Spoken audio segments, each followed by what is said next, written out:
Hello, hi guys! So, magandang umaga, magandang hapon, magandang tanghali sa inyong lahat.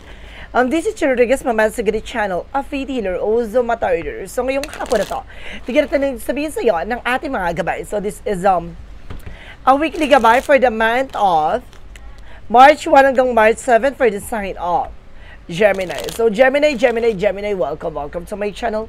Ano kayang messages, advices, and spirit guides ang ating masasaga for today's video? Kanino kayang energy or kaganapan sa buhay ng mga Gemini ang ating mahagilap? So guys, this reading is a reading lamang, hindi lahat makaka-resonate. Kunin lamang po ang makaka-relate sa inyo and comment down below kung kaninong energy ang ating nasaga. And of course, don't forget to like and subscribe my channel and hit notification bell for more videos update. Kasi maraming salamat po sa mga walang sawang pagsuporta sa aking channel, lalo-lalo na ang hindi nag-i-skip ng ads, naway pagpalain kayo ng Diyos at may kapal, siksik, liglig, nag-uumapaw na biyayang manumbalik sa inyo. So let's see guys, what is the messages, advice sa ng ating angel spirit for the sign of Gemini. So let's see and watch this.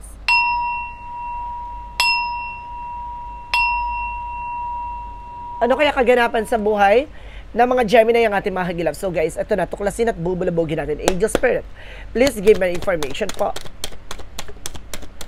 There is the King of Wands, the King of Cups. Now, there is a devoted, supportive person.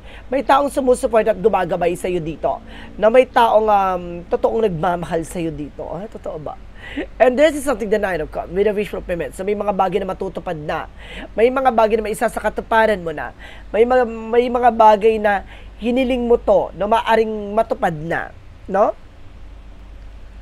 Abot kamay. Thank you. Angel Spirit. And there's the Eight of Wands for fast communication and fast movement. Now, bibilis din itong takbo ng eksena nito. Maaring, kumbaga, magdala sa ito ng trouble. There's a trouble. There's a lot of transaction and messages and phone calls. So, ranas ka ng mga tawag, no? It's either customer, clients. And there's a King of Pentacles with a practicality. No? Maging practical kapag dating sa finances. No? Tingnan mo lagi magiging possibilities. Kumbaga, nagtitake ka ng action dito. Kumbaga, nagiging aggressive kapag dating sa pag-earn ng pera. Or either titag the productive. No? Nagiging productive ka. And there's just something, the Nine of Pentacles with a blossoming abundance. Kumbaga, sinasabi dito, lalakas yung finances mo. Additional messages. And there's the King of Wands, a vision. Na unti-unti mo nang itong makikita lahat ng mga possibilities, lahat ng magiging kalalabasan ng eksena ito, unti-unti mo na masisilayan. And the King of Cups represent what? The King of Cups represent with the Two of Swords. There's a decision that you need to make. Na kailangan mo mag-decision dito. Maging mature ka na. No? Pagdating sa mga decision, pagdating sa love life mo. This is something a mature person. What is the Nine of Cups? Represent what? Etong lalaki na to is a very mature. It's either you or your person. And there's a Ten of Pentacles with a long term, no? Long term investment, there's a financial security. No, there's something na maaring kumbaga yung mga bagay na gusto mo mangyari, maaring matupad na, maaring makuha mo na. Magkakaroon ka na ng pangmatagalan.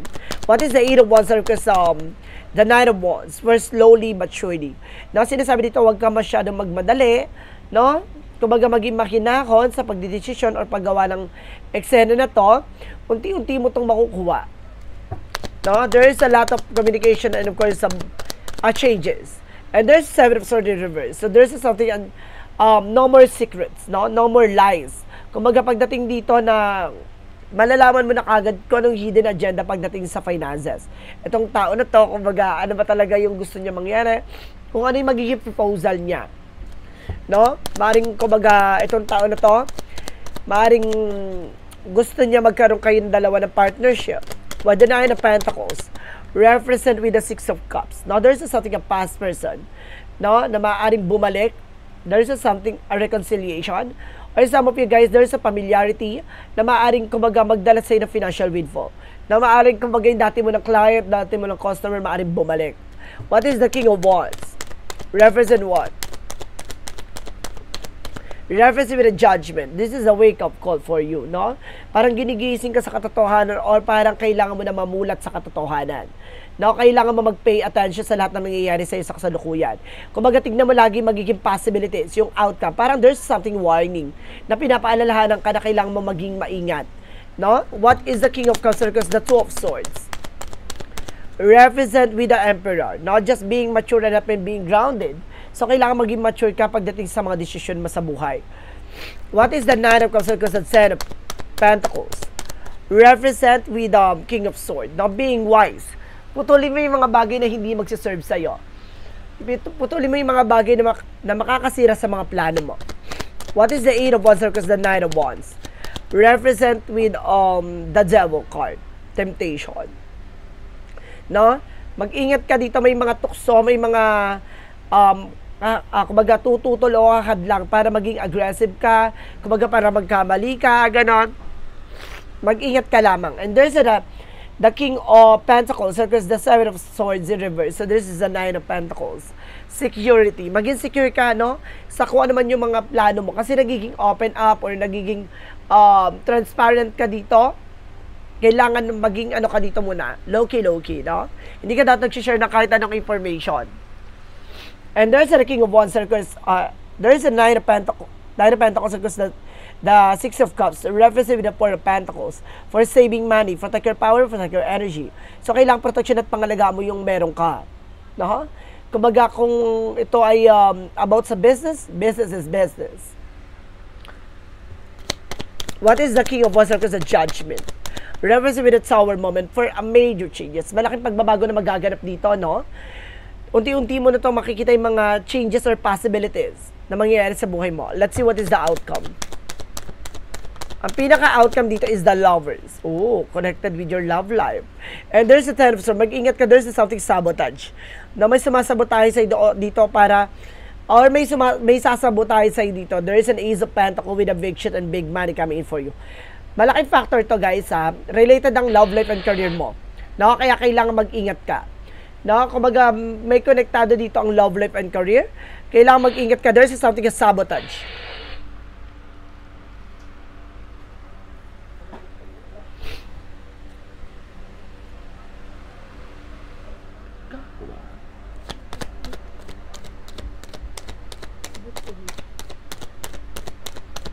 What is additional messages with an angel spirit for finances and career? There is a Two of Wands by choices. Napiliin mo yung mga bagay o sitwasyon makakatulong lang dito sa finances mo. And there's a Page of Pentacles, investment. Invest wisely. See?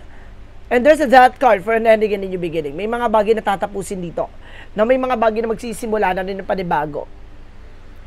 Nagkakaroon na there's something as second branches. Okay, thank you. If you have a business, na magkakaroon ka ng another business ventures, another messages about sa love life. So this is Seven of Pentacles and the Eight of Pentacles. So just focus, no, pagdating sa love life mo. Kumbaga mag-harvest ka na rin at the end of the time. Sa lahat ng mga bagay na nangyari sa'yo, this is the moment para, kumbaga, anihin mo na, no, yung hinintay mong eksena. Additional messages, pagdating naman tayo sa health. There's a Five of Pentacles for financial loss. Nag-iisip ka, no? Kung ano nangyayari na pagdating sa finances mo, para natatakot ka na baka maubos yung savings mo, ganito, ganyan. There's a need of God for the letting go, na kailangan mong isurrender sa ating divine. Kumbaga, there's just something, a blessing this, guys, na tulong ng ating universe na pagkakaloob sa'yo. Magdasal ka lang. Hindi ka mawawalan dito sa eksena na to. No? Darating yung tulong ng ating gabay. What is the magical fairy messages? Represent what? Magical fairy messages represent with affirmation. No? Always being positive. Para ma-attract mo yung positivities, guys. Positive thought create a positive result. What is the synchronicities? Represent what?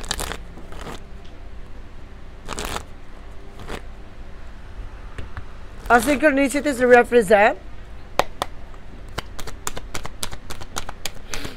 community. Oh, ibig sabihin nasa paligid, no?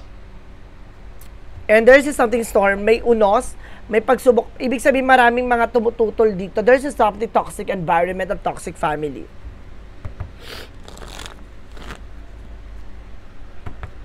Or toxic co-workers. What is the yin and yang oracle card? Yan ang yung oracle card represent with Pluto with the transformation. Malaking pagbabago na magaganap sa buhay mo, ha? And this is something in air, Ace of Air, Gemini, Libra, Aquarius. So, pares kayo ng chart dito, guys, ha? Maaring Gemini din siya, maaring Libra or Aquarius. Yung person na to. What is, let's see what is the synchronicities for Romance Angels for Mystic Love Oracle deck. Peace. Magkakaroon ka ng kapayapaan dito, guys. Katahimikan. And there's something fierce. Labanan mo yung takot at pangamba mo. And this is something, a fated meeting. Oh, something na magkakaroon kayo ng connections, no? Heart-to-heart conversations. And there's something ex-lover. Meron talagang, there's an ex coming back. There's an ex-lover is there, diba? May babalik from the past.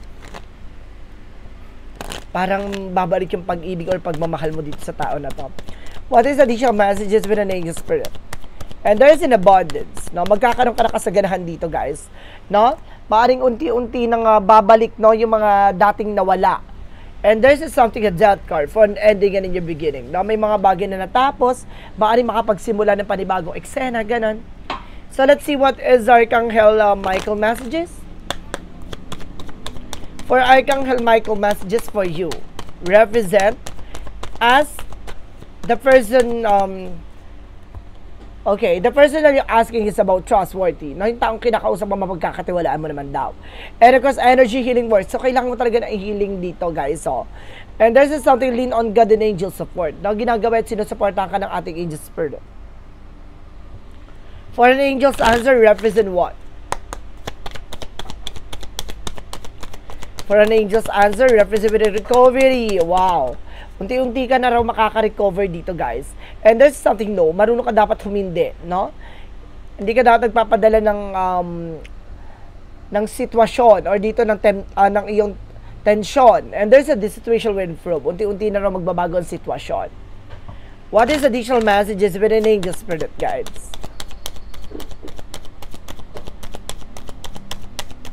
The courageous peony, there is something, let yourself be seen. Hayaan mo yung sarili mo makakita, no, makatuklas. And this is something called with a soul gift and training, na parang sinasabi dito na parang unti-unti ka nang minumulat, no, sa lahat ng mga bagay na dapat mong makita at dapat mong maunawaan. Let's see what is the chakra messages. Bittersweet.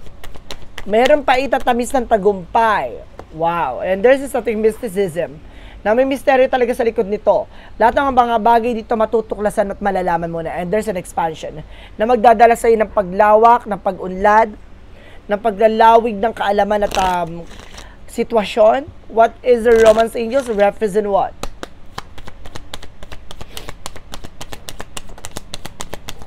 And there's an healing family issues. Sabi ko na nga ba eh. May family issues talaga dito. And this is something children's na naapektuhan yung mga anak mo. May first family ka ata, guys. What is additional messages with an angel spirit? And there's a third eye. Oh, may third eye ka dito at the same time. And there's a love, na talagang love talaga yun nandito sa eksena na to. And there's this confident, no? Kailangan mo labanan ng takot at pangamba mo.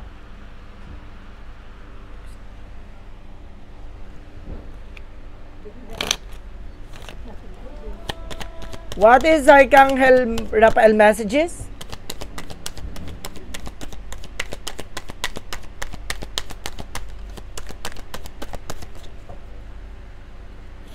Archangel Raphael messages for you. Have faith. So, kailangan mo magtiwala, no? Manampalataya sa ating Panginoon. And there's something interesting energy. Napalakas mo yung enerhiya.